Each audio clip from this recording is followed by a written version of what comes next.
एक बेकसूर राजकुमारी जो अपने पिता के लालच और षड्यंत्र का शिकार बनी, वह एक ऐसी विषकन्या बन गई जिसकी खूबसूरती के पीछे छुपा था जानलेवा जहर। क्या राजा सत्यवीर उसकी चालाकी को समझ पाएगा या उसका राज्य एक दुष्ट राजा रक्तानंद की साजिश का शिकार हो जाएगा? ये जानने के लिए पूरी वीडियो देखें। बहुत समय पहले किसी राज्य में सत्यवीर नाम का एक राजा था जो बहुत ही दयालु और ईमानदार था। वह हमेशा अपनी प्रजा की भलाई के कार्य करता, इसलिए प्रजा उससे बहुत खुश रहती थी। राजा बाढ़ और अकाल के समय खजाने का मुंह खोल देता था। ऐसे समय में वह प्रजा का लगान माफ कर देता और अपनी ओर से प्रजाजनों को अनाज, कपड़ा और अन्य आवश्यक वस्तुएं देकर उनकी सहायता करता था। ईश्वर की कृपा और राजा के अच्छे प्रयासों के कारण राज्य में लंबे समय से कोई बड़ी विपत्ति नहीं आई थी, इसलिए राज्य की प्रजा दिन दूनी रात चौगुनी प्रगति कर रही थी। राजा में एक गुण और भी था, वह बुद्धिमान, ज्ञानी और साधु महापुरुषों का बड़ा सम्मान करने वाला था। वह उनकी सुख सुविधाओं का पूरा ध्यान रखता था। उसके राज्य में एक बहुत बड़ा जंगल भी था। इस जंगल में अनेक ऋषि मुनियों के आश्रम थे और ये सभी ऋषि मुनि राज्य के सच्चे हितैषी थे।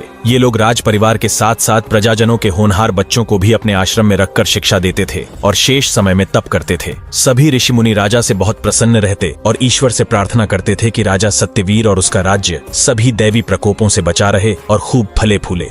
राजा के पड़ोस में भी एक राज्य था। उस राज्य का राजा रक्तानंद बहुत दुष्ट, चालाक और अत्याचारी था। वह अपनी प्रजा को तरह तरह से सताया करता था। महामारी, अकाल और बाढ़ जैसी दैवीय आपदाओं के समय प्रजा की सहायता करना तो दूर की बात थी, वह तो उनसे पूरा लगान वसूल करता था और न देने की स्थिति में उन्हें कोड़ों से मारता था। दुष्ट राजा रक्तानंद के राज्य में लुटेरे और दुष्कर्म करने वाले खुलेआम घूमते थे। उसके राज्य में स्त्रियों की इज्जत भी सुरक्षित नहीं थी, इसलिए चारों ओर भय फैला हुआ था। ऋषि मुनियों और साधु संतों ने उसका राज्य न जाने कब का छोड़ दिया था। राजा रक्तानंद में सभी दुर्गुण थे। वह हमेशा बीमार और परेशान रहता था, किंतु उसे अपनी परेशानियों की कोई चिंता नहीं थी। वह हमेशा राजा सत्यवीर और उसकी प्रजा की खुशहाली से चिंतित रहता था। राजा रक्तानंद हमेशा ऐसे प्रयास करता रहता था जिनसे राजा सत्यवीर और उसकी प्रजा को कष्ट पहुंचे। वह कभी अपने राज्य के अपराधी प्रवृत्ति के लोगों को राजा सत्यवीर के राज्य में भेजकर लूट और चोरी करवाता, तो कभी मवेशी छोड़कर उसकी फसलें नष्ट करवा देता। लेकिन राजा सत्यवीर पर इसका कोई प्रभाव नहीं पड़ता था। उसके अपने सैनिक राजा रक्तानंद के अपराधी लोगों को पकड़कर बंदीगृह में डाल देते और मवेशियों को पकड़कर जरूरतमंद लोगों को दे देते।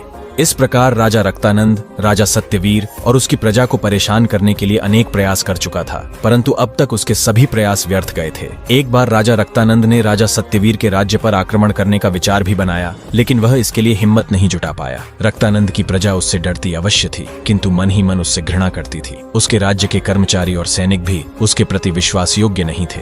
इसी कारण रक्तानंद ने राजा सत्यवीर पर आक्रमण करने का विचार अपने मन से हमेशा के लिए निकाल दिया, लेकिन राजा सत्यवीर के राज्य को हड़पने का विचार वह कभी नहीं निकाल सका। इसके लिए वह बस एक शुभ अवसर की प्रतीक्षा कर रहा था। उधर राजा सत्यवीर बहुत बूढ़ा हो चुका था। उससे राजकाज ठीक से नहीं संभलता था।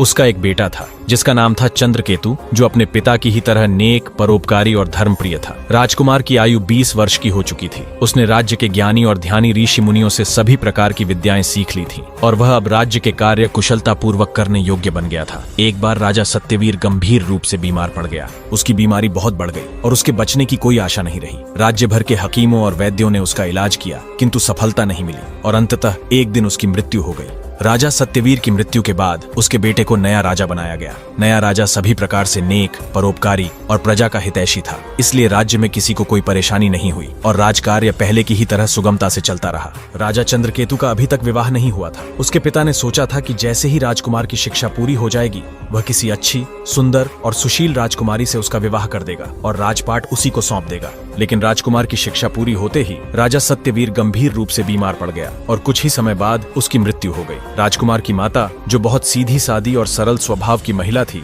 उसने राज्य के कर्मचारियों की सहायता से राजकुमार के लिए उपयुक्त राजकुमारी की खोज आरंभ कर दी। इसी बीच दुष्ट राजा रक्तानंद को भी यह समाचार मिल गया कि राजकुमार के विवाह के लिए राजकुमारी की खोज की जा रही है। वह तो ऐसे ही अवसर की प्रतीक्षा में था। उसकी एक बेटी थी। राजा रक्तानंद ने अपनी बेटी और राजकुमार के विषय में लंबे समय तक विचार किया और अंत में एक भयावह निर्णय लिया। उसने अपनी बेटी को विषकन्या बनाने का निश्चय किया। यह निर्णय उसने किसी को नहीं बताया, न अपनी रानी को, न ही राजकुमारी को। दुष्ट राजा ने अपने एक विश्वास पात्र गुप्तचर को बुलाया और उसके साथ गुप्तचर विभाग के प्रमुख के पास पहुंचा। राजा के गुप्तचर विभाग का प्रमुख एक वृद्ध व्यक्ति था। वह नगर के बाहर जंगल में एक खंडहर के नीचे बने शानदार तहखाने में रहता था। इस खंडहर और उसके नीचे बने तहखाने की जानकारी राजा रक्तानंद और उसके कुछ विश्वास पात्र लोगों को छोड़कर किसी और को नहीं थी। पूरे राज्य में इस खंडहर को शापित स्थान माना जाता था। लोगों का विश्वास था कि वहां दुष्ट आत्माएं रहती हैं जो जीवित मनुष्यों का खून पीती हैं। इस खंडहर के पास दिन हो या रात जो भी व्यक्ति गया वह जीवित वापस नहीं लौटा, इसलिए लोगों ने उस खंडहर की ओर जाना पूरी तरह बंद कर दिया था। एक रात राजा रक्तानंद अपने विश्वास पात्र गुप्तचर के साथ उस खंडहर के नीचे बने तहखाने में पहुंचा। वहां उसने उस वृद्ध गुप्तचर प्रमुख से मुलाकात की और अपनी भयावह योजना बताई। उसने कहा, मैं चाहता हूं कि मेरी बेटी को विषकन्या बनाया जाए। मैं नए राजा चंद्रकेतु के पास जाकर पहले अपनी पुरानी गलतियों के लिए क्षमा याचना करूंगा, उसके बाद अपनी बेटी का विवाह प्रस्ताव रखूंगा। नया राजा नेक और दयालु है, इसलिए वह मुझे माफ कर देगा और मेरी बेटी की रूप सौंदर्य से प्रभावित होकर निश्चित ही वह उससे विवाह कर लेगा। विवाह के बाद मेरी बेटी, जो कि एक विषकन्या होगी, उसके साथ रात बिताएगी और अगली सुबह नया राजा जीवित नहीं बचेगा। उसी समय मैं उसके राज्य पर आक्रमण कर दूंगा और उसे अपने राज्य में मिला लूंगा। यह सुनकर गुप्तचर विभाग का प्रमुख, जो अब भी भीतर से थोड़ा मानवता से भरा था, स्तब्ध रह गया। उसने राजा को समझाने का प्रयास किया और बोला, महाराज, यह कार्य अत्यंत पापपूर्ण है। अपनी ही बेटी की जिंदगी को इस तरह बर्बाद मत कीजिए, ईश्वर भी इसे क्षमा नहीं करेगा। लेकिन दुष्ट राजा ने उसकी एक न सुनी। वह क्रूर स्वर में बोला, मेरे राज्य में कोई भी लड़की ऐसी नहीं है जो इस कार्य के योग्य हो, और यदि कोई सुंदर लड़की मिल भी जाए तो कोई लाभ नहीं, क्योंकि नया राजा किसी सामान्य स्त्री से विवाह नहीं करेगा, वह तो केवल राजकुमारी से ही विवाह करेगा। गुप्तचर प्रमुख ने राजा को अनेक सुझाव दिए, उसे रोकने की बहुत कोशिश की, पर दुष्ट राजा ने किसी की बात नहीं मानी। वह अपनी जिद पर अड़ा रहा। अंत में विवश होकर वृद्ध गुप्तचर प्रमुख ने राजकुमारी को विषकन्या बनाने के लिए सहमति दे दी। दुष्ट राजा संतुष्ट और प्रसन्न होकर अपने महल लौट आया। अगले दिन आधी रात के समय राजा रक्तानंद ने अपनी बेटी को बुलाया और उसे अपने साथ चलने का आदेश दिया। राजा ने राजकुमारी को केवल इतना बताया कि उसे एक गुप्त स्थान पर ले जाया जा रहा है, जहां उसे कुछ समय तक रहना होगा। उसने कहा, वहां तुम्हारा एक विशेष उपचार किया जाएगा, इससे तुम्हारे रूप में निखार आ जाएगा और तुम पहले से भी अधिक सुंदर बन जाओगी। बेचारी राजकुमारी, जो अपने रूप सौंदर्य को और निखारना चाहती थी, अपने पिता की बातों पर विश्वास कर बैठी। वह बिना किसी संदेह के उसके साथ महल के एक गुप्त मार्ग से निकल पड़ी। इस समय दुष्ट राजा और राजकुमारी के साथ कोई सैनिक या गुप्तचर नहीं था। दुष्ट राजा अपने घोड़े को रात के अंधेरे में बड़ी तेजी से दौड़ा रहा था और उसके पीछे राजकुमारी बैठी थी, भय और अनजाने संशय से कांपती हुई। राजा ने नगर की सीमा पार की और घने जंगलों में प्रवेश किया। कुछ समय तक वह कंटीले और ऊबड़ खाबड़ रास्तों से होकर आगे बढ़ता गया, जब तक कि वह उस खंडहर तक नहीं पहुंच गया जहां प्रधान गुप्तचर रहता था। प्रधान गुप्तचर को पहले से ही दुष्ट राजा की योजना की पूरी जानकारी थी। वह उसकी प्रतीक्षा कर रहा था। जैसे ही दुष्ट राजा वहां पहुंचा, उसने उसका आदरपूर्वक स्वागत किया और राजकुमारी सहित उसे खंडहर के नीचे बने तहखाने में ले गया। राजकुमारी अब अत्यंत भयभीत हो चुकी थी। वह अपने पिता से बहुत डरती थी, इसलिए कुछ भी पूछने का साहस नहीं कर पा रही थी। दुष्ट राजा ने प्रधान गुप्तचर को अलग ले जाकर कुछ बातें की और फिर राजकुमारी को वहीं छोड़कर महल लौट गया। वृद्ध गुप्तचर ने राजकुमारी के साथ अपनी बेटी जैसा व्यवहार किया। उसने उसे थोड़ा बहुत भोजन दिया और फिर विशेष रूप से तैयार किए गए एक कक्ष में सुला दिया।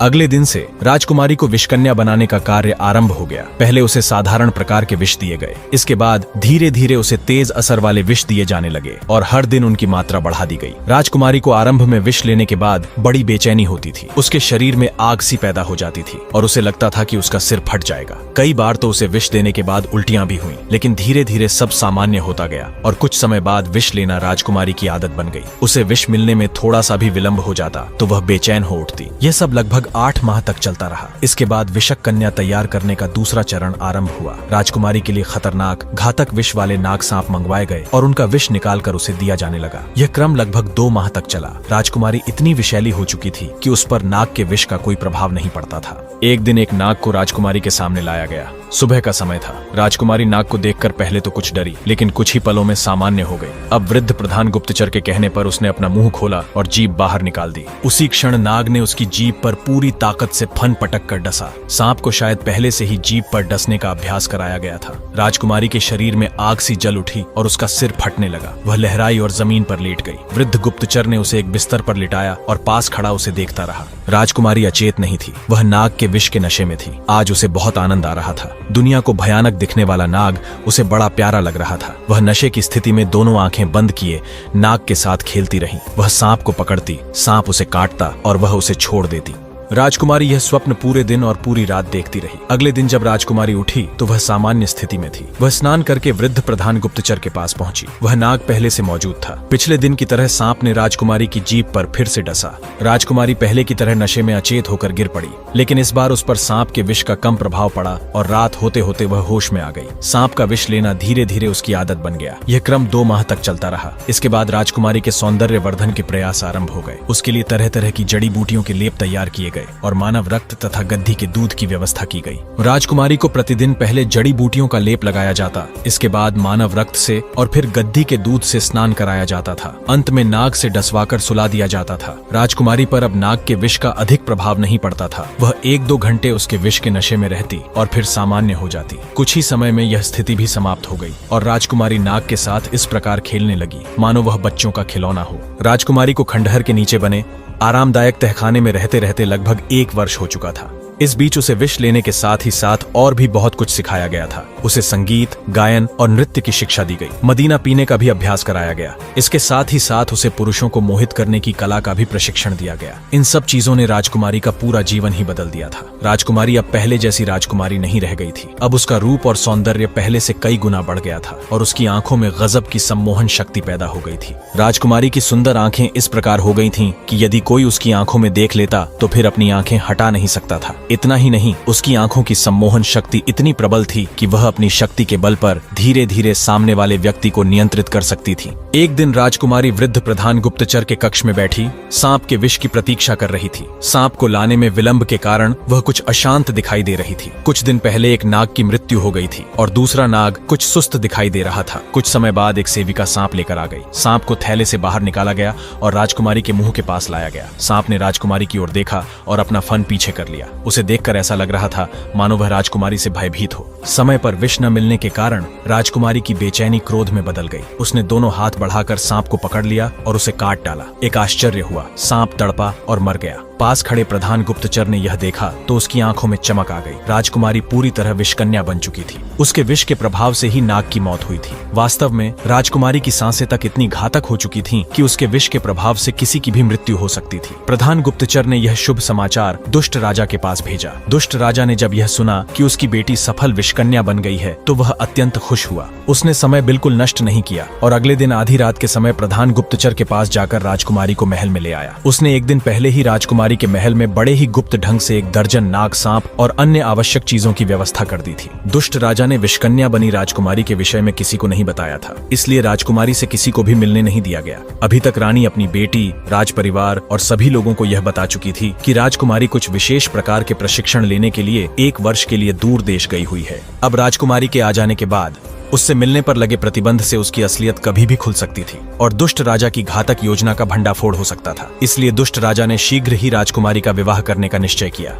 दुष्ट राजा ने अपने विश्वास पात्र महामंत्री और सेनापति को बुलाया और उनके साथ विचार करने के बाद नए राजा के पास राजकुमारी के विवाह का संदेश भेजा। राजा चंद्रकेतु ने दुष्ट राजा के महामंत्री और सेनापति का स्वागत किया और विवाह प्रस्ताव पर चर्चा के लिए अपने राज्य के महामंत्री, सेनापति, राजपुरोहित और अन्य गणमान्य नागरिकों को आमंत्रित किया। सभी ने दुष्ट राजा की राजकुमारी के साथ विवाह के विषय को बड़ी गंभीरता से लिया और इस पर खुलकर अपने मन की बात कही। कुछ लोगों का विचार था कि दुष्ट राजा बहुत चालाक और मक्कार है। इस विवाह के पीछे निश्चित रूप से उसकी कोई चाल होगी, इसलिए इस विवाह से इनकार कर देना चाहिए। दूसरी तरफ कुछ लोगों का मत था कि राजकुमारी बहुत सुंदर है और इस विवाह से 2 शत्रु राज्य एक दूसरे के रिश्तेदार बन जाएंगे, इसलिए यह विवाह अवश्य किया जाना चाहिए। पूरा दिन इस विषय पर तरह तरह की बातें होती रहीं, किंतु कोई निर्णय नहीं ले सका। राजा चंद्रकेतु नेक और सहृदय था, किंतु उसके पास अनुभव की कमी थी, इसलिए वह कुछ भी तय नहीं कर पा रहा था। अंत में यह निर्णय किया गया कि पहले रानी दुष्ट राजा के पास जाएगी और राजकुमारी से स्वयं मिलेगी। इसके बाद विवाह के संबंध में विचार किया जाएगा।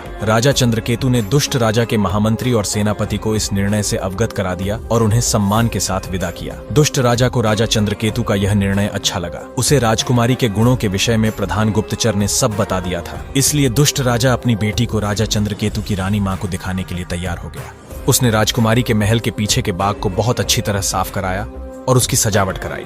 इसके बाद राजा चंद्रकेतु की रानी माँ को निमंत्रण भेज दिया गया। दुष्ट राजा ने रानी के आगमन पर राजकुमारी के महल के बगीचे में एक भव्य कार्यक्रम आयोजित किया। इसमें दुष्ट राजा के सीमित लोग और रानी माँ के अतिरिक्त कोई नहीं था। राजकुमारी ने इस आयोजन में एक बहुत अच्छी नृत्य की। रानी माँ राजकुमारी के रूप के साथ ही उसके गुणों पर भी मोहित हो गई और रिश्ता पक्का करके अपने राज्य में वापस लौट गई। राजकुमारी और राजा चंद्रकेतु का रिश्ता तय हो जाने के बाद दोनों राज्य के राजपुरोहित एक दूसरे से मिले और विवाह की तिथि निश्चित की गई। राजकुमारी के विवाह के अवसर पर पूरे राज्य को सजाया गया और दुष्ट राजा के महल में शानदार प्रकार की भोजन की व्यवस्था की गई। यह पूरा कार्य दुष्ट राजा के महामंत्री ने स्वयं अपनी देखरेख में कराया। विवाह के दिन राजा रक्तानंद का राजमहल और उसके आसपास के भवन ऐसे जगमगा रहे थे मानो स्वर्ग स्वयं धरती पर उतर आया हो। निर्धारित समय पर नए राजा साथ ही आ गए। रात का अंधेरा होते होते बारात तैयार हो गई। इस बारात में राजा चंद्रकेतु के कुलगुरु भी आए थे। कुलगुरु बड़े दिव्य और चमत्कारी शक्तियों के स्वामी थे। वे जंगल में रहते थे और जप और तप करते थे। वह राजा चंद्रकेतु के विशेष अनुरोध पर इस बारात में आए थे।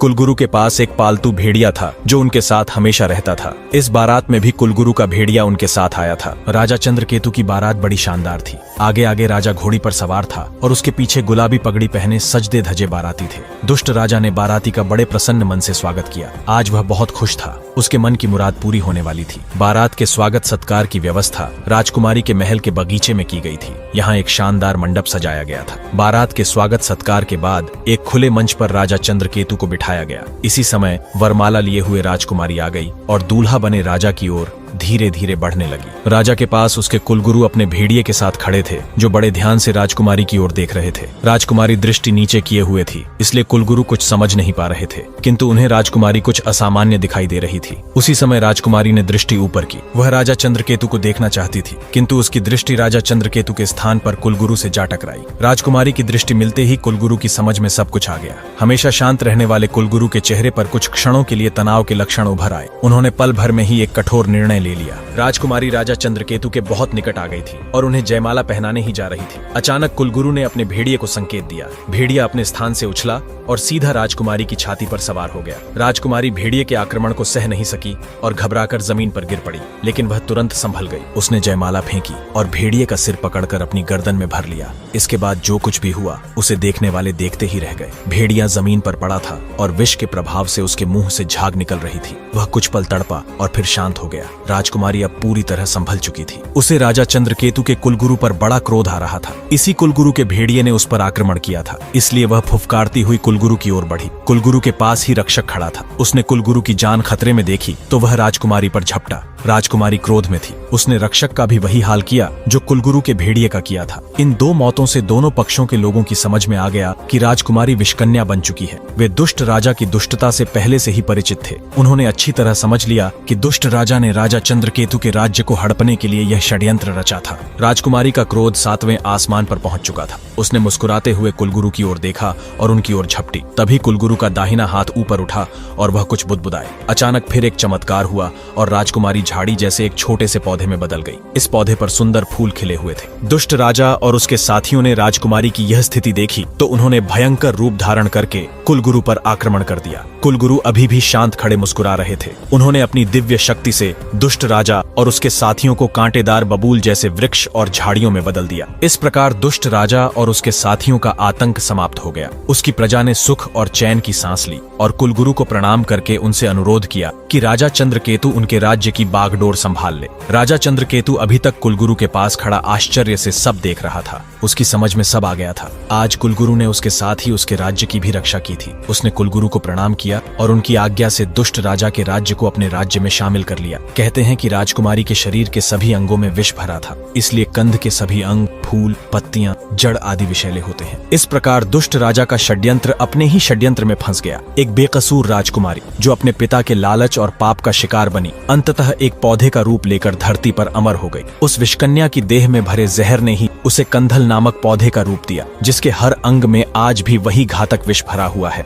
लोग कहते हैं कि यह कहानी केवल दो राजाओं की नहीं बल्कि अच्छाई और बुराई की सनातन लड़ाई है, जहाँ एक ओर नेक राजा और उसके कुलगुरु जैसे लोग सत्य, करुणा और धर्म का मार्ग दिखाते हैं, वहीं दुष्ट राजा और उसके षड्यंत्र हमें यह सिखाते हैं कि छल और लालच का अंत हमेशा विनाशकारी होता है। राज्य की प्रजा ने राहत की सांस ली और नए राजा की छत्र छाया में फिर से शांति और समृद्धि का युग शुरू हुआ। लेकिन कंध का पौधा अपने विषैले फूलों के साथ आज भी हमें यह याद दिलाता है कि यदि इंसान अपनी त्वाकांक्षा और लालच में अंधा हो जाए तो सबसे प्यारे अपने भी शिकार बन जाते हैं। यह कथा हमें यह सिखाती है कि कोई भी व्यक्ति जन्म से बुरा नहीं होता, परिस्थितियां उसे वैसा बना देती हैं। सच्चा नेतृत्व वही है जो केवल शत्रु को हराने के लिए कठोर न बने बल्कि उसे सुधारने की शक्ति भी रखे। और सबसे बड़ी बात, करुणा वह दीपक है जो सबसे अंधेरी आत्मा में भी रोशनी भर सकता है। तो दोस्तों, जब भी जीवन में आपके सामने कोई ऐसा व्यक्ति आए जो आपको विरोधी लगे, याद रखिए कि शायद उसके भीतर भी अच्छाई छिपी है जिसे पहचानने और जगाने की जरूरत है। सच्चा विजेता वही है जो दिल जीतता है, न कि केवल युद्ध। अगर आपको यह कहानी पसंद आई हो तो इसे लाइक, शेयर और सब्सक्राइब करना ना भूलें। अगली बार हम फिर मिलेंगे एक और अनोखी, अद्भुत और प्रेरणादायक कहानी के साथ। तब तक के लिए धन्यवाद।